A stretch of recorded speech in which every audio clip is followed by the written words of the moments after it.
सभी को नमस्कार। ये बुक है बाल विकास और शिक्षा शास्त्र की हिमांशी बहन की सीटेट की। हम इससे तैयारी करेंगे। तो सबसे पहला क्वेश्चन हम देख लेते हैं।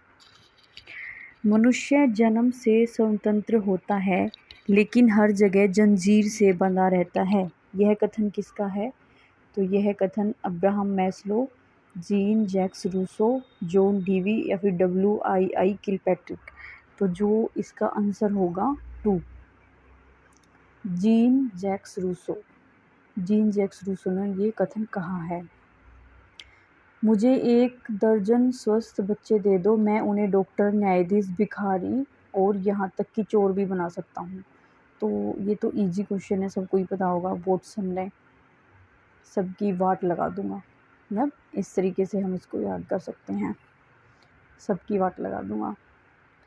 शिक्षा का द्विध्रुवीय प्रक्रिया का विचार खालिस्तान के द्वारा विकसित है। यानी जो शिक्षा का द्विध्रुवीय जो प्रक्रिया का विचार है वो इनमें से किस वैज्ञानिक ने दिया है? तो इसका आंसर हो जाएगा सर जॉन एडमंड्स।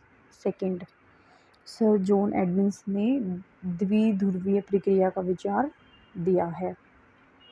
शैक्षिक समाजशास्त्र का प्रणेता निम्न में से कौन है? क्वेश्चन नंबर 4, शैक्षिक समाजशास्त्र का प्रणेता निम्न में से कौन है? तो शैक्षिक समाजशास्त्र का प्रणेता है जॉर्ज पेन। जॉर्ज पेन इसका आंसर हो जाएगा। क्वेश्चन नंबर 5, शिक्षा मनोविज्ञान का जनक किसे कहा जाता है?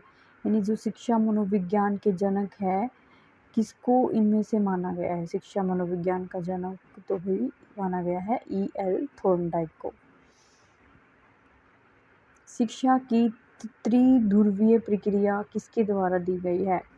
जो शिक्षा की त्रिध्रुवीय प्रक्रिया है वो किसके द्वारा दी गई है? त्रिध्रुवीय प्रक्रिया दी गई है जॉन डीवी के द्वारा। किस दार्शनिक का विचार है कि शिक्षा मानव विकास के सिद्धांतों पर आधारित होनी चाहिए? तो किस दार्शनिक का विचार है जो शिक्षा है वो मानव विकास के सिद्धांतों पर आधारित होनी चाहिए? Question number 7। तो 7 का आंसर हो जाएगा इसमें से डीवी, वॉटसन, थॉर्नडाइक, रूसो। तो इनमें से रूसो दार्शनिक का विचार है कि शिक्षा मानव विकास के सिद्धांतों पर आधारित होनी चाहिए। 19वीं शताब्दी के अंत में किस दार्शनिक ने सीखने के नियम जानवरों के साथ अपने प्रयोग के परिणामस्वरूप तैयार किए थे?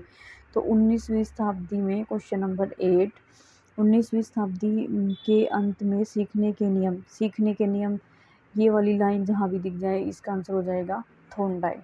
उन्होंने ही दिया है ना सीखने के नियम और ये सब। शैक्षिक मनोविज्ञान शैक्षिक विकास का एक व्यवस्थित अध्ययन है, यह कथन किसका है? Question number 9। तो यह अध्ययन है JM स्टीफन का।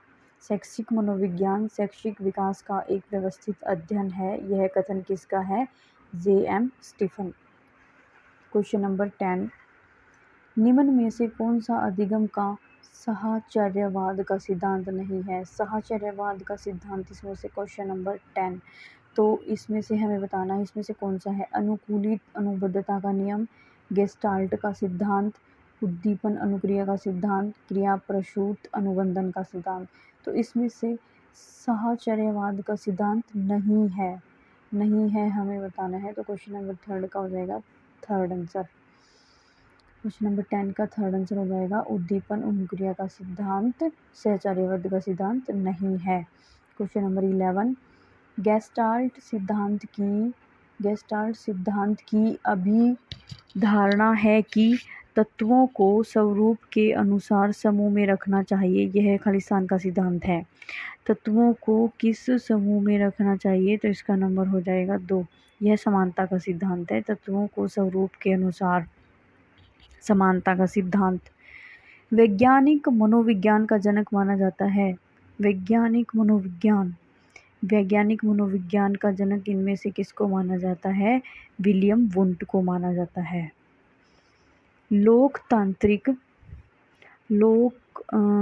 तंत्रिका तंत्र के प्रकार्य और मानसिक व्यवहारों के अध्ययन पर जोर दिया गया था। यानी जो तंत्रिका तंत्र के प्रकार्य और मानसिक व्यवहारों के अध्ययन पर जोर दिया गया था। इनमें से किसने इस पर जोर दिया था? संरचनावादी में, प्रकार्यवाद में, व्यवहारवाद में, मनोविश्लेषणवाद में। तो ये हुआ था प्रकार्यवाद में। संज्ञानात्मक मनोविज्ञान स्कूल के जनक माने जाते हैं। संज्ञानात्मक मनोविज्ञान स्कूल के जनक माने जाते हैं जीन पियाजे। संज्ञानात्मक मनोविज्ञान के जनक कौन माने जाते हैं? जीन पियाजे। क्वेश्चन नंबर 15, मानसिक स्तर पर सूचना एवं विचार का संगठन मनोविज्ञान में खालिस्तान कहलाता है। मानसिक स्तर पर सूचना और विचार का संगठन मनोविज्ञान में स्कीमा कहलाता है। आत्म सिद्धि यानी सेल्फ एक्चुअलाइजेशन का तात्पर्य है। क्वेश्चन नंबर 16, आत्म सिद्धि का तात्पर्य है आत्म शक्ति की अनुभूति। आत्म शक्ति की अनुभूति। क्वेश्चन नंबर 17, मनोयोनिक और विश्लेषणवाद के जनक हैं। क्वेश्चन नंबर 17, मनोयोनिक और मनोविश्लेषणवाद के जनक कौन हैं? Sigmund Freud. मनोविश्लेषणवाद से तो होता ही है ना, सिगमंड फ्राइड है इसके।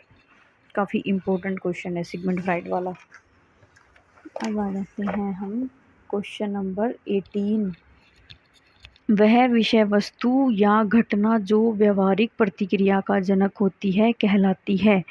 वह विषय वस्तु या घटना जो व्यवहारिक प्रतिक्रिया का जनक होती है क्या कहलाती है? वह कहलाती है उद्दीपन। शिक्षा का सर्वांगीण विकास का साधन मानते थे। शिक्षा को सर्वांगीण विकास का साधन कौन मानते थे? क्वेश्चन नंबर 19, तो ये तो बहुत इजी है, महात्मा गांधी सर्वांगीण विकास का साधन मानते थे। क्वेश्चन नंबर 20, स्वस्थ ही जीवन है सूत्र वाक्य किसने कहा था? स्वस्थ ही जीवन है यह किसने कहा था? यह कहा था सुकरात ने। मनुष्य एक सामाजिक प्राणी है किसका कथन है? मनुष्य एक सामाजिक प्राणी है यह किसका कथन है? तो यह कथन है अरस्तु का। मनुष्य एक सामाजिक प्राणी है किसका कथन है? अरस्तु का। व्यवहारवाद के पर्याय माने जाते हैं। क्वेश्चन नंबर 22, व्यवहारवाद के पर्याय माने जाते हैं। तो व्यवहारवाद के पर्याय प्रयोजनवाद को माना जाता है। ज्ञान के बजाय कर्म पर जोर देने वाला मनोवैज्ञानिक स्कूल है। ज्ञान की बजाय जो कर्म पर जोर देता है तो ऐसा स्कूल कौन सा है? यह है व्यवहारवाद। मनोविज्ञान की पहली प्रयोगशाला निम्न में से किस मनोवैज्ञानिक के द्वारा स्थापित की गई थी? क्वेश्चन नंबर 24, तो यह करी गई थी विलियम वुंट के द्वारा। सबसे पहली प्रयोगशाला विलियम वुंट के द्वारा। मनोविज्ञान किसका अध्ययन माना जाता है? मन का। तो मनोविज्ञान किसका माना जाता है? मनोविज्ञान मन का अध्ययन माना जाता है।